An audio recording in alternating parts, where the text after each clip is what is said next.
खुलुमबाय स्टुडियो आं रबिन बसुमतारी अन्थाइ गोरा नार्जारिया लाइमोनफोरखौ जीडीए कोर्स फोरोंगोन होनना गुबुन जायगायाव लांना 1 लाख रांनि एग्रिमेन्ट खालामना फैनायनि गोख्रों अजद होदों थगायजानाय लाइमोनफोरा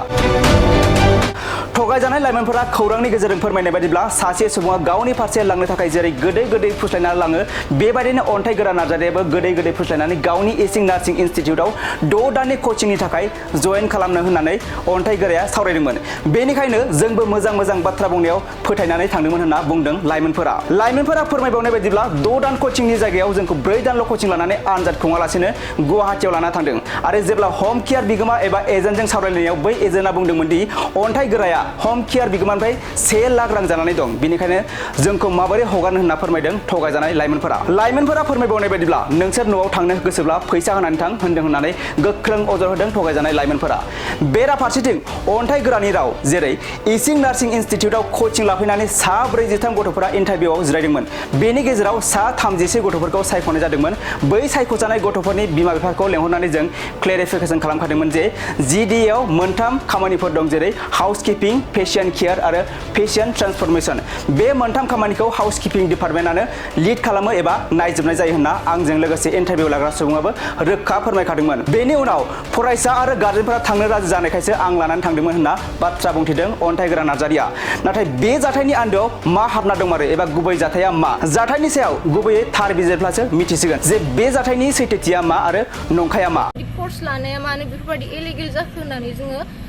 माने जोङो जाय बे होम केयारनि बिगोमा हस्टेल दोनोना बेवहाय जोङो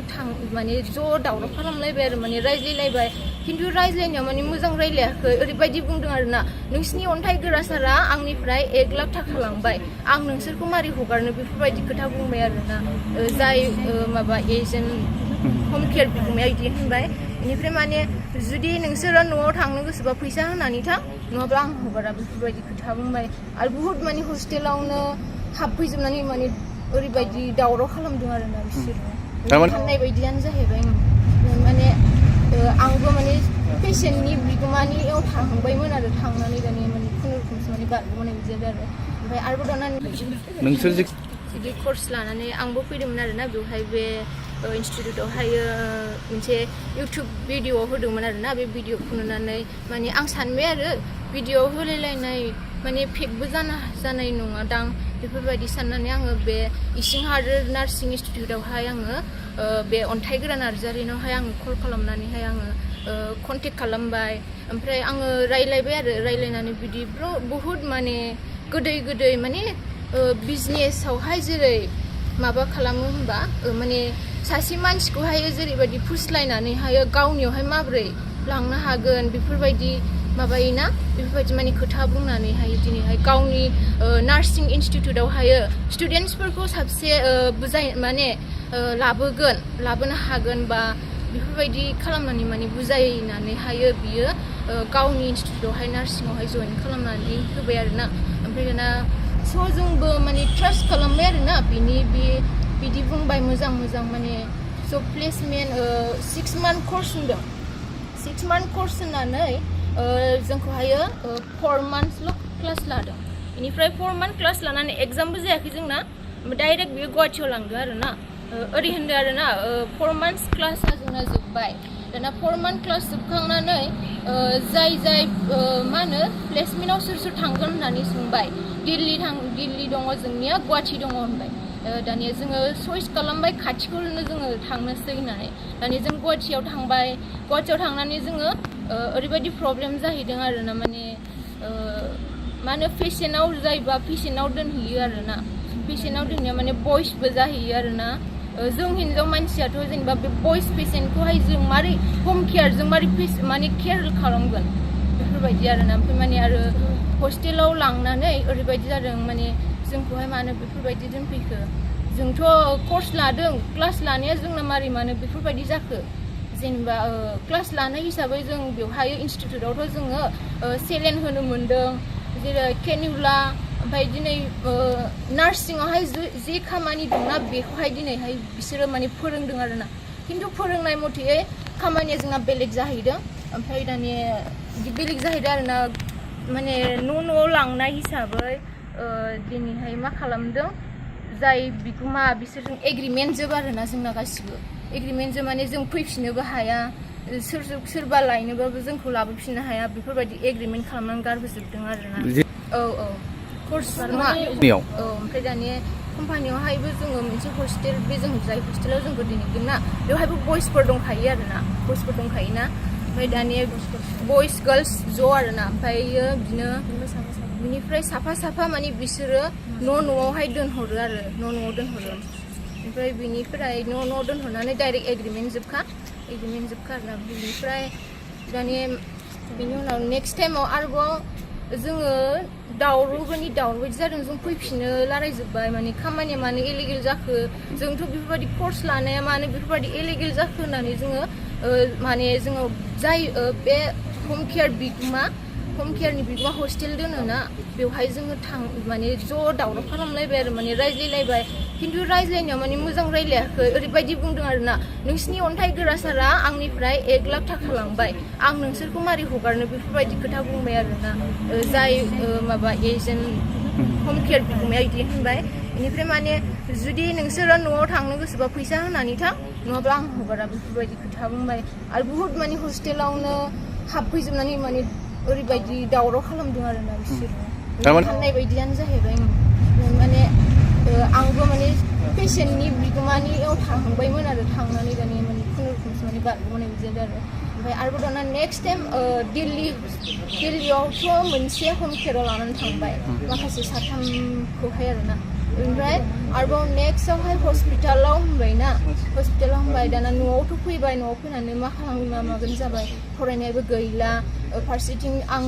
BA फार्स्ट सेमावहाय फरायदोंमोन बे समाव BA फार्स्ट सेमाव फरायनायाव दिनै एडमिसननि माबा मा होनो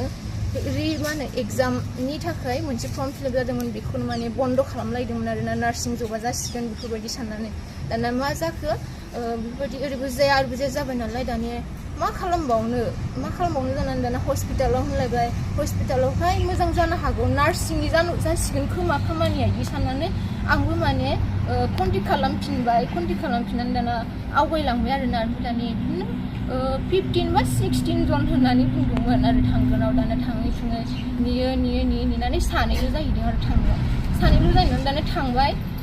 थांनानै दानि खामानिया ओरैबायदि जाहैदों आरोना बेवहाय जे गाव इन्स्टिटिउटआवहाय नार्सिंनि जे गाव फोरोंदों सेलेन बिजि इन्जेक्सन बेफोरबायदि फोरोंदों बेफोरबायदि जों मोनहैयाखै डक्टरफोरजों थाफानो मोनोब्लाबो ओरैबायदि जे डक्टरनि इन्सट्रुमेन्ट बे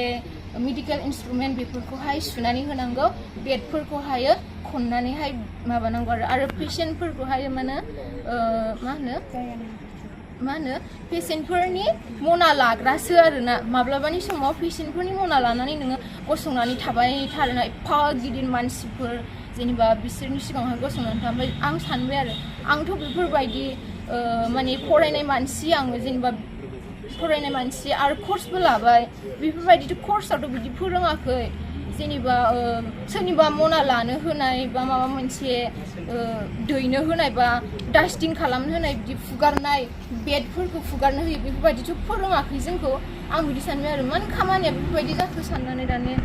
माखासे आङो थाथामनानै मावनाया खिन्थु आङो माने खामानियाथ' इलिगेल जाबाय आङो बिनिफ्राय गोख्रै थांनांसिगोन साननानै आङो फैफिननाय जादों आरोना साबेसेमोन जोङो दिल्लीनिफ्राय फैफिननायाव 2 फैदों माखासेखौ लांबाय थादों आरोना नेक्स्टआव जोंनि उनाव लांबाय थादों बिसोरबो मावनो हायैनि बयसफोरखौ लांनायाव मावनो हायैनि बिसोर फैफिनजोबदों आरोना अखानायैनो 2 सानथामनि उनाव फैफिनदों ओमफ्राय आङो मोनसे खोथा खोन्थालांनो बावदों बे समावहाय ओरैबायदि जादों आरोना सासे एजेन्ट बायदिनाव दोनहैनानैहाय जोंखौ ओरैबायदि बुंबाय नोंसिनि पार्सनेल एकाउन्टखौ नोंसोर होनो मोना जोंनिफ्राय मोनसे एकाउन्ट थागोन बेखौ खुलिनांगोन बिदि खुलिनानैहायसो बिदिनो हस्पिटालाव जमा होनो मोनगोन बेफोरबायदि बुंबाय दानिया जों सानबाय आरो जोंनि पार्सनेल एकाउन्टखौ जों मानो होनो मोना हस्पिटालावबा बेफोरबायदि सानबाय हस्पिटालाव जोङो जुदि नार्सिं जबनि मावनो थाखाय फैदोंबा जों मानो जोंनि पार्सनेल एकाउन्टखौ होनो मोना बेफोरबायदि जों साननानैल' थाबाय आरो माने उल्थाबो बुंफिननो हाया आरोना बेफोरबायदि जानानै ओमफ्राय दानिया जोंखौहाय गावसोर माने कारजों लांनानैहाय बेंक एकाउन्ट खुलिनानै होबाय गावसिनि फैसाजोंनो बेंक एकाउन्ट खुलिनानै मा खालामखो दानिया ओरै होनबाय आरोना जइन खालामनानै होनायनि रायज्लायनानै होनायनि मा होनो 8,000 फैसा बिदों अन्थाइ गोरा नार्जारिया बिदि बुंहरदों नोंसिनियावहाय जायजों आं लांनानै दोनहैदोंमोन सार दोनहैदोंमोन ना बियो नोंसिनाव 8,000 फैसा बिदों बिनो हरनांगौनो ओमफ्राय दा नोंसोरो बिनो हरनो नाङा आंनि आखायाव माने बेंक एकाउन्टाव सोनानै हर होनबाय माने जानो हागौ बियो गाव जानो थाखाय प्लेनिं खालामदोंबो जानो हागौमोन दा बुंनो हाला आरोना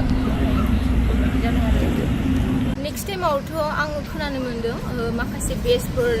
थांदों होनदों बिसोरखौ थगायजानाय खोनानो मोन्दों आरो ओमफ्राय दा निउसफ्रावबो नुदों ज' हायद्राबादाव थांनाय बिदि खोनादों ओमफ्राय दा हायद्राबादाव थांनाय आरोबाव मा होनो बिमा बिफाफोर माखासे थाबोनाय बिमाफोर दंना बिसोरबो माने निउसावहाय खोनालायनाय मोन्दों आरोना स' बुंनो हाया आरो आङो बुंनो सानो आरो जाय मादैमोन बिथांमोना जेरै अन्थाइ गोरा नार्जारि सारजों थानानैहाय बुंदों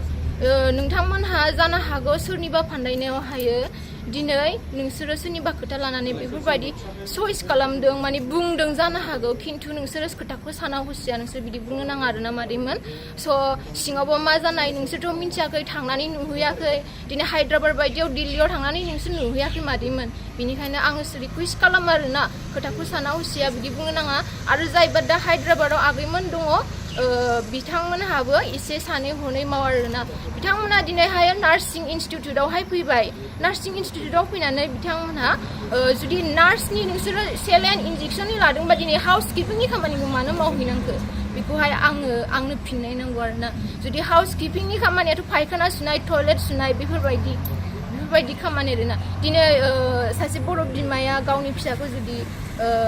मोखाङावनो नुनायमोनब्ला मा सानगौमोन आंनि फिसाया नार्सिं लादोंमोन नाथाय मानो टयलेट सुफैग्रा जाखो बेफोरबायदिथ' माने मोनसे सानगोन आरोना जुदि खामानिखौ नुयोब्ला बेनिखायनो खोथाखौ सानै हनै बुं सोरनिबा बुंनायाव बा फिसानि बुंनायावबो माने फोथायनो नाङा आरोना मानो होनबा फिसायाबो जानो हागौ सोरनिबा खोथा फान्दायनायाव बा बुंनायावहाय दिनै बे गथ'आ खोथा लानानै दिनै बिमानो बे प्रब्लेमखौ गावनि प्रब्लेमखौ खोन्थायाखै जानो हागौ आरोना ओमफ्राय आं सानो आरोना नेक्स्टआवहाय जाहाथे जायबो बर' गथ' जों बर' गथ' लाइमोन सिख्लाफ्रा बेफोरबायदि माने दा थगायजाथों होननानै आं सानो आरोना फरायनायफोरखौ माने बिथांमोना सोरबा आं खोनादों बिथांमोना फार्स्ट इयार बा मेट्रिक पासल' जानानैहाय थांदों बेफोरबायदि आं खोनादों आरोना जाहाथे बेफोरबायदि फरायनायखौ गारनानै दाथां मानो होनबा जोङो इयुन लाइफआवहाय गोबांथार गाबनांगौ जागोन आरोना जों बे फरायफुनाय टाइमखौहाय जोङो जुदि गारोबा जोंनि लाइफआव माने फस्थायनाया सफैगोन आरोना आरो गाबनानै आगोल मोनो बेफोरबायदि सम सफैनो हागौ बे खावलायो दा जाखांफुनाय लाइमोन आगैमोन फंबाय बिनानावमोन नोंथांमोना बेफोरबायदि माने दाजाथों होननानै आं सानो आरोना बेफोरबायदि कर्सयाथ' गावथ' थिउरियावहाय बियो 15,000 लादों 4 मान्थ्सआवनो आरोना ओमफ्राय बिनिफ्रायथ' बाखि थांलाय फैलाय गारि खरसा बा रुम थानाय मानाय गोबाङानो थांदों होनजायो आरोना जोङो दा बेयाव जयै फार्स्ट बेच सेकेन्ड बेचनि ज' जानानै जोङो फैदों जोङो गासैबो बेयाव काजलगावआव मोनसे इनस्टिटिउट गोदान ओंखारदोंमोन नालाय बेयावहाय जोङो कर्स लानो होननानै जोङो फैदोंमोन GDA कर्स इसिंदानगर हादोरना सामथिं बिदिमोन ओमफ्राय बेयावहाय जोङो फैदोंमोन ओमफ्राय नोंसोर माला लाफैनायमोन एडमिसनखौ जोङो 2024 आगस्टआव लाफैदोंमोन एडमिसनखौ बेसेबां मान्थनि कर्स सोलिया 6 मान्थ्स होन्दोंमोन नाथाय जों 6 मान्थ्स लानो मोनाखै अनलि 4 मान्थ्स जोंखौ फोरोंनाय जादों आरो बिसोरो आरो गावसोरनो बिसोर टिचार्स जादों गावसोरनो सानैमोन बिसोरो सासेया प्रेक्टिकेल लादों आरो सासेया थिउरिखौ लादों आरो उइदाउट बुक्स बिसोरो जोंखौ फोरोंदों गावसोरनो मोनसे माबा नट्स खालामनानै बिसोर जोंखौ फोरोंदों आरो बिसोरो जिबायदि फोरोंदों जोंखौ बेयाव फोरोंनायजों होजों फोरोंनायजों जेबो बिदि नङा मिलायजोबा आरो अन्थाइ गोरा ओमफ्रायो थेंग्लुं जोंखौ 1 मान्थ थानानैहाय नोंसोरो 1 मान्थ हम केयाराव मावदो हम केयारनिफ्राय नोंसोरखौ हस्पिटालाव डाइरेक्ट सोस'नो बिदि होन्दोंमोन नाथाय बियो जोंखौ सोस'नाखै हस्पिटालावबो सोस'नाखै आरो जोंखौ जेबो जबबो होआखै आरो ओरैनो दस्रा रुमावहाय दोनहैदों बियो हारसाफोर थाग्रा रुमाव बयस गोजामोन बेयाव रावबो गार्लसफोर गैयामोन अनलि सासेल'मोन बियो बिदि रुवाथि बिदिमोन खोमा खामानि मावग्रामोन दा बिसोरजों जोंखौ दोनहैदों नाथाय जोंथ' बिदि हाया थानो जोंनि ओरैथिंनि मानसिफोरा बिदि नङा बेफोरबायदि बुंदों आं ओमफ्राय आं बेयाव थानो हानाय नङा बिदि होननानैहाय जोङो दस्रा रुमावहाय थादों आरो जोङो साथाम जादों जोंखौ दिल्ली नयदायाव लांदों फैफिननाय नोंसोर दिसेम्बराव लांदोंमोन जोंखौ ओमफ्राय 1 month जानोसैमोन ओमफ्राय जों फैफिनदों बिदि गोदाव सोराव जाहैनायखाय जोङो खामानि मावा मा मावा बोरै बिदि थाबाय थानो जोंनावथ' ओरैनो थाबाय थानानै जानो हायाना बेखायनो जोङो फैफिनदों रथायाव जोङो ट्रेन गाखोनानै सानैजों फैफिनदों ट्रेनजोंसो मालाय जायगायाव बिदि थाबाय थानो हाया हारसाफोर रावखौबो फोथायनो हाया मालानि समाव मा जागोन जों जेबो बुंनो हायाना बेखायनो जों फैफिनबाय आरो जों बिदि गोदाव सोराव जाहैबाय नेक्स्ट टाइमाव रावखौबो दालांथोंसै आरो रावबो बिदि दाजाथों आरो बे इनस्टिट्युटखौ बन्द' खालामजानो जों लुबैयो क्लास खालामनानै सोरबाबा मोसौ फाननानै थांदों